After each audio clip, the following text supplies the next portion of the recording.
जय बद्री केदारनाथ दोस्तों, बहुत बहुत स्वागत है आप लोगों का मेरे एक और यूट्यूब वीडियो पे। तो दोस्तों आज 3 जून हो चुकी है और 2 जून तक के मेरे म्यूचुअल फंड पोर्टफोलियो अपडेट हो चुके हैं।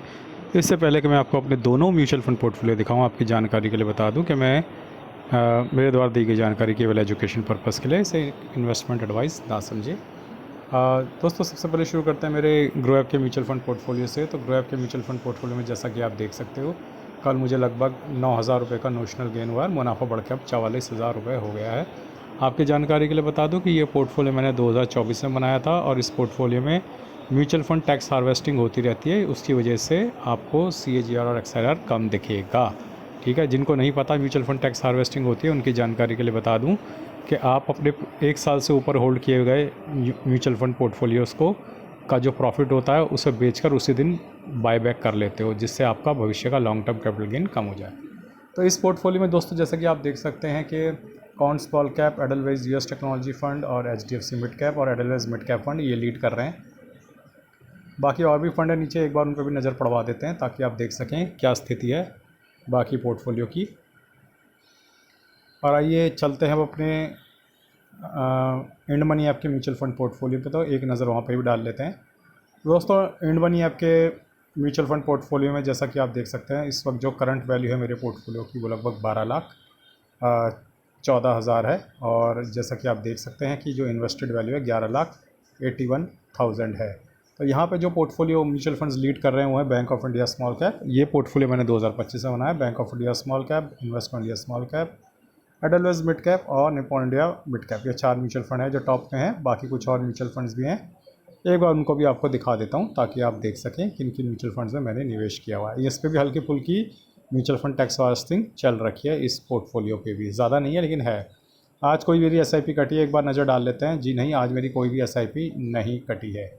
आइए चलते हैं अब मेरे ETF के पोर्टफोलियो पे, वहाँ पे क्या स्थिति रही। तो ETF के पोर्टफोलियो पे दोस्तों जैसा कि आज देख सकते हैं कि आज 1,400 रुपये का नोशनल लॉस हुआ है और लगभग 12% के नुकसान में है मेरा पोर्टफोलियो। 2,80,000 इन्वेस्टेड वैल्यू है, 2,45,000 करंट वैल्यू है पोर्टफोलियो की। क्योंकि आज मार्केट काफ़ी गिरा था दोपहर में, तो मैंने उस मौके का फ़ायदा उठाते हुए कुछ ETFs एवरेज किए जो मेरे पास पड़े हुए हैं। टॉप 10 एड ETF की मैंने 5 क्वांटिटी, रियल्टी ETF की 5 क्वांटिटी और सेंसेक्स ETF की 1 क्वांटिटी, थोड़ा थोड़ा दाना पानी डाल के मैं धीरे धीरे एवरेज आउट करता रहता हूँ। दोस्तों आइए चलते हैं हम अपने इंडिसेस पे और देखते हैं कि इंडिसेस की क्या स्थिति है और देखते हैं कि कितना अपना म्यूचुअल फंड पोर्टफोलियो आज गिरेगा। तो निफ्टी 50 जो है दोस्तों आज 0.33% गिरावट के साथ बंद हुआ है, thanks to the recovery. Otherwise दोपहर में तो ऐसा लग रहा था कि आज गया मार्केट। और उसके बाद मिड कैप 50 जो है 0.56%, मिड कैप 100 0.42, मिड कैप 150 0.38, वही स्मॉल कैप 100 0.11, स्मॉल कैप 50 0.16 और स्मॉल कैप 250 आज भी पॉजिटिव में बंद हुआ है। सो ब्रॉडर मार्केट में स्ट्रेंथ है, 0.05% की बढ़त के साथ बंद हुआ है निफ्टी स्मॉल कैप 250।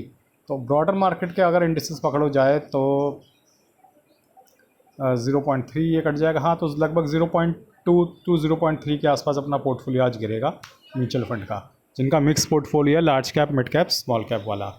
आइए चलते हैं अब अंतिम अपना DIFI का बाय सेल का डेटा देख रहे हैं। तो FI ने आज ज़बरदस्त सेलिंग करी है 5600 करोड़ की, जिसके अगेंस्ट 5700 करोड़ की बाइंग करी है हमारे DII ने।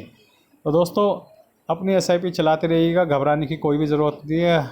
जितने भी लोगों ने म्यूचुअल फंड में निवेश करके आज तक पैसा बनाया है उन सभी को इस फेज़ से गुजरना ही पड़ता है।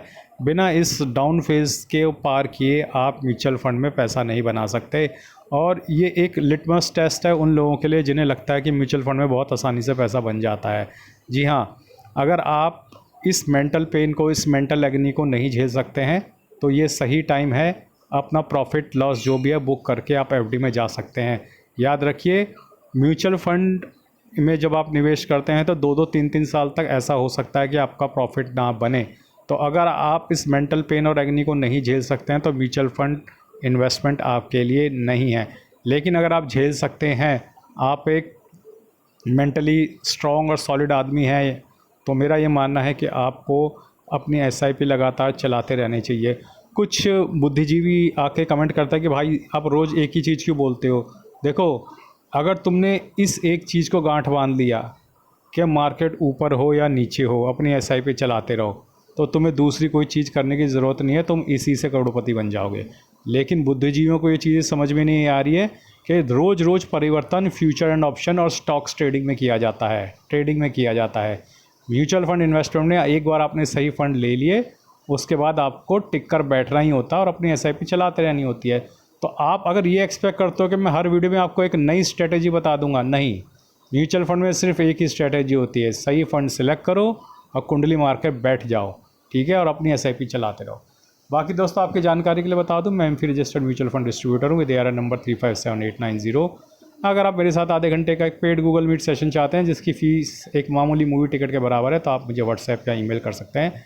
मेरा व्हाट्सएप और ईमेल जो है कमेंट और डिस्क्रिप्शन में ऑलरेडी गिवन है। आज के लिए बस इतना ही। धन्यवाद। Good bye. जय बद्री केदार।